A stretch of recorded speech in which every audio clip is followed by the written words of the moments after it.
Tenaga honorer di pemerintahan akan dihapus pada tahun 2023.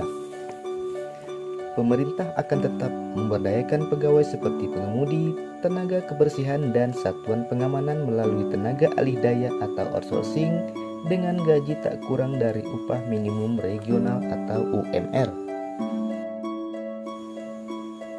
Penghapusan tenaga honorer ini bakal berlaku paling lambat tanggal 28 November tahun 2023. Ketentuan ini mengikuti surat edaran Menteri Pan-RB bernomor B-M-SM.02-M-SM.03 tahun 2022 perihal status kepegawaian di lingkungan instansi pemerintah pusat dan pemerintah daerah.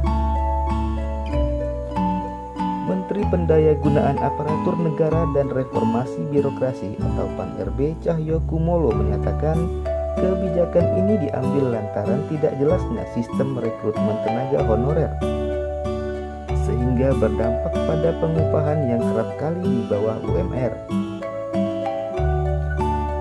Tenaga honorer sekarang kesejahteraannya jauh di bawah UMR. Pemerintah dan DPR mencari jalan agar kompensasi tenaga honorer bisa setara dengan UMR, ujar Menteri Cahyo dalam keterangan tertulis Minggu 5 Juni 2022. Cahyo menepis anggapan yang menyatakan skema pengangkatan tenaga honorer sebagai aparatur sipil negara atau ASN dalam hal ini jadi pegawai pemerintah dengan perjanjian kerja atau P3K adalah perintah pemerintah pusat. Adapun sejak beberapa tahun yang lalu, rekrutmen tenaga honorer diangkat secara mandiri oleh masing-masing instansi.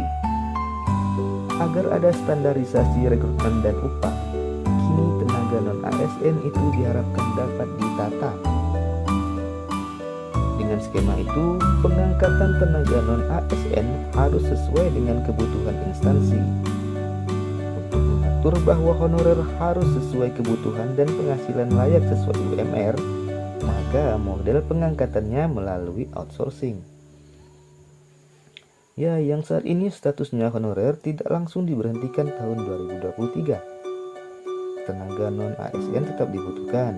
Hanya saja pola rekrutmennya ke depan harus sesuai kebutuhan mendapat penghasilan layak, setidaknya sesuai UMR, terang Cahyokumolo. Pemerintah juga mendorong tenaga honorer kategori 2 atau THK2 atau tenaga non-ASN lain untuk ikut seleksi calon ASN. Seleksi ini bisa diikuti oleh tenaga honorer melalui jalur calon pegawai negeri sipil atau CPNS maupun pegawai pemerintah dengan perjanjian kerja atau P3K sesuai dengan pemenuhan syarat masing-masing individu.